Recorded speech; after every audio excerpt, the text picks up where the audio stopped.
Сәлем достар, каналыма қош келдіңіздер.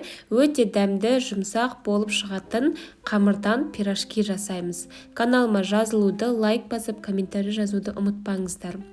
Ең алдымен қамырды дайындап аламыз. Сүт міндетті түрде жылы болуы керек. Бөлме температурасының кішкене жоғары болуы шарт.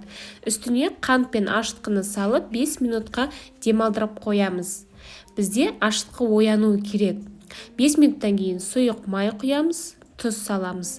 Бір дана жұмыртқа саламыз. Барлығын жақсылап араластырамыз.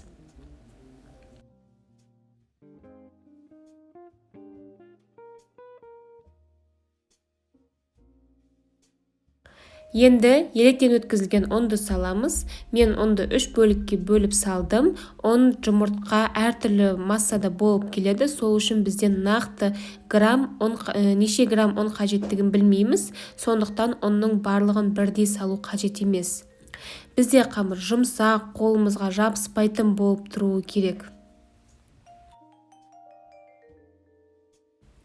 Егер қамырды жақсы көтерілгенін қаласаңыз, столға кішкене ұрғылап 5 минут аралығында илеп аламыз. Егер қолымызға қатты жабысып жатса, қолымызға кішкене ғана ұн жағып аламыз.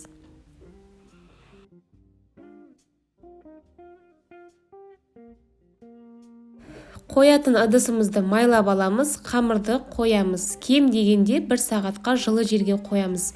Қатты ыстық жерге қоймаңыздар, қамыр өзі көтерілу керек, яғни қамыр өз күшімен көтерілу қажет. Ешқандай қатты жылы жер болса, тез көтеріледі деген болмасын. Оған дейін салмасын дайындайық. Қайнатылған картоптың үстіне қуырылған пияз, қара бұрыш, қызыл бұрыш және тұз салдым. Барлығын араластырдым.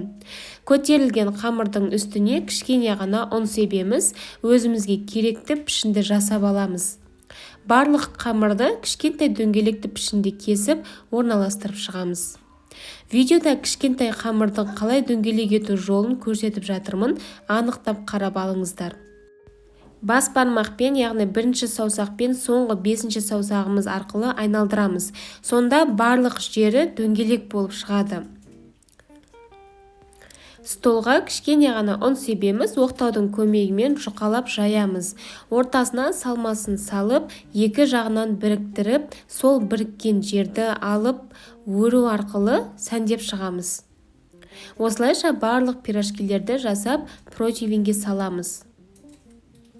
Егер сіз менің жаңа бейнелерімді жіберіп алғыңыз келмесе, подписаться батырмасының жанындағы қоңырауды басыңыз. Сонда сізге менің жаңа рецептерім шыққан кезде бірден хабарлама келетін болады.